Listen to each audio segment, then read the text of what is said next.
The word alive is powerful because it means you have life. Without being alive, nothing can happen.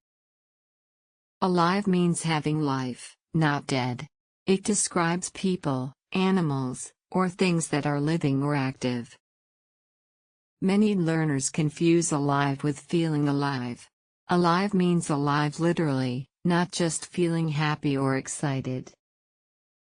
We say, be alive, stay alive, feel alive. Often used with people and animals like, the bird is still alive. She was very happy to be alive after the accident. The plant is still alive even after weeks. We must keep hope alive in hard times. A man was lost in the forest but found water and food. He was so glad to be alive and never took life for granted again. Think of a lively, bright light bulb when you hear alive. Just like the bulb has energy and light, alive means full of life. Remember, alive means having life.